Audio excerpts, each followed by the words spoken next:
Hi guys! Alam niyo ba taglangka na pala ngayon? Hinog na nga po yung langka namin dyan sa baba. Pero, ito guys, binigyan kami kasi apat nga po yun, diba? Binigyan namin yung kapitbahay namin. Yung apat na yun guys na langka, ano na yun siya, malapit ng mahinog. So, mas nauna pa yung naibigay namin sa kapitbahay. Yung binigay namin sa kapitbahay guys, binigyan din kami. So, ito yun siya. Oh. Langka. Yung sa amin, hindi pa namin nabubuksan. Tapos, meron din akong dala kaninang langka galing dun sa opisina namin. Nung, tikman natin nga guys. Parang mas matamis pa yung langka namin dito, no? Pero masarap din siya. Makakapal, oh. Makakapal. Mas guys,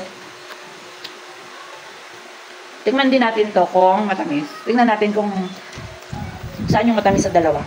Ito yung sa amin. Tingnan natin. Parang mas matamis to yung sa amin, guys. Sarap.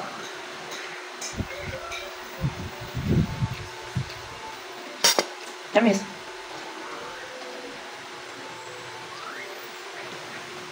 Alam niyo ba kung ano yung ulam ko ngayon?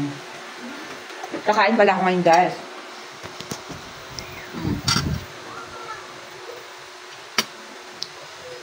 Ang ulam ko ngayon is yung ampalaya.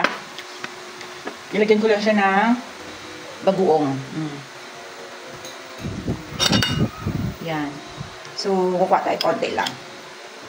Ampalaya na may ginisa sa bagoong alamang.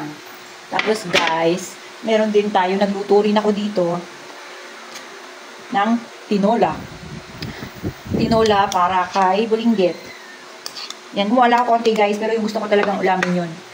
Alam niyo naman, minsan gusto rin natin ng sabaw. Nagkamay lang nga po ako ha. Ugas na ako guys. Kain po tayo. Namiss ko to.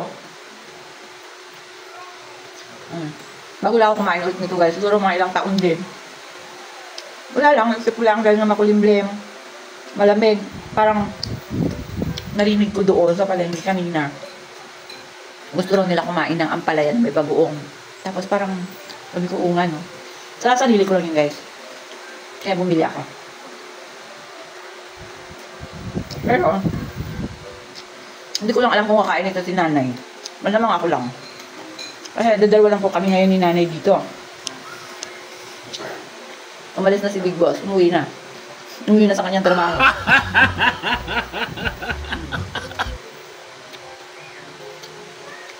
Wala kang papaya guys. Ang binili ko, sayote na lang. Tapos, nilagyan ng malunggay. Galing dyan sa kapitbahay.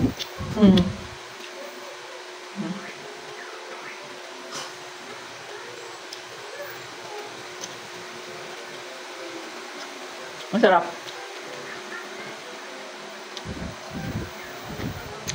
Pangimagas.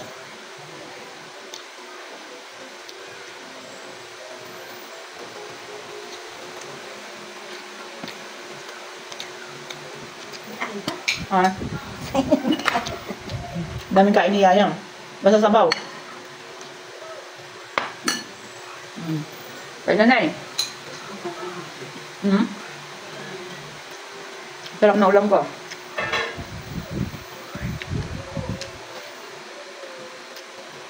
Alam mo yun, tayong mga mahihirap, sanay sa hirap.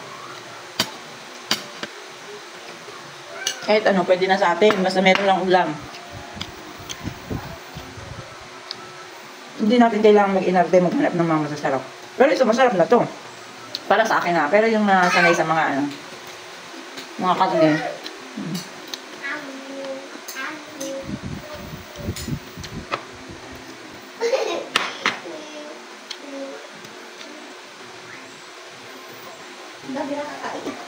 Daming kain niya yan, ma. No. Daming kain, ha. Yummy. Yummy. Oh, no. Mas matamis to, eh. Ito doon sa dala ko kanina. Kaya, mas gusto ko to. Bukas tayo. Luto tayo bukas ng turon. Bigyan din natin ng langka. Baka may hinog na rin yung langka natin doon. Iba si, ano, matanda. Niya. Ay! Ganpa. Oo. Kaya ako na lang yan dyan. Gusto ka lang yan. Tingnan mo lang yan. Mas nauna pa yung langka ng kapitbahay. Ngayon. Nalakay siya. Hmm. Matanda ka, wala pa eh. Hindi, meron din siya. Hmm. Wow! Yummy! Sarap to guys sa ano. Tawag sa amin, bilo-bilo. Yung ginataan. Sarap sa ihalo. Pwede rin sa mga turon, sumang. Ano pa ba? Halo-halo. Sarap. Pero dapat ano. Minsan-minsan lang tayo kumain ito. Baka magka-uric na naman tayo.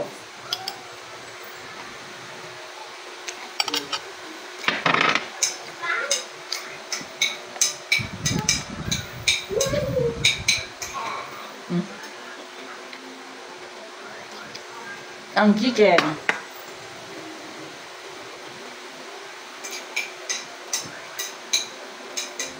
Masarap kung ano, native. Sarap siya. Banay. Alam mo pag, ano gabi. Isa pa. Mamaya na matulog. Ang dami na kasing nakain. Na. Ito guys, Tuwan ka. ano, nilalaro. Ano ka? Kumakain din siya, pero sinasabayan niya na laro. Tama na.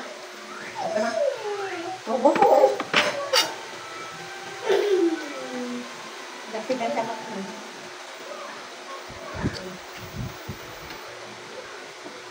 Sabi ko matanda. Oh, may asking din. Unang kain niya, bro. Grabe kong sip-sip naman. Alam nyo guys, si Yaya marami ring nakain. Pero kahit na busog yan siya, didede pa rin yan sa akin. Breastfeed ko kasi siya. Pero ano, mix. Sa gata, sa bote, tsaka sa akin. Yung sa akin, parang pampatulog niya lang. Banay.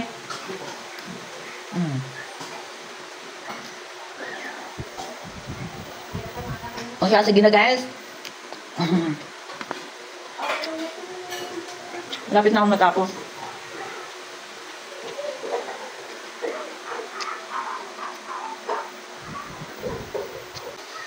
Thank you very much for watching guys. It's so yummy. Busog po ako. Thank you very much for watching.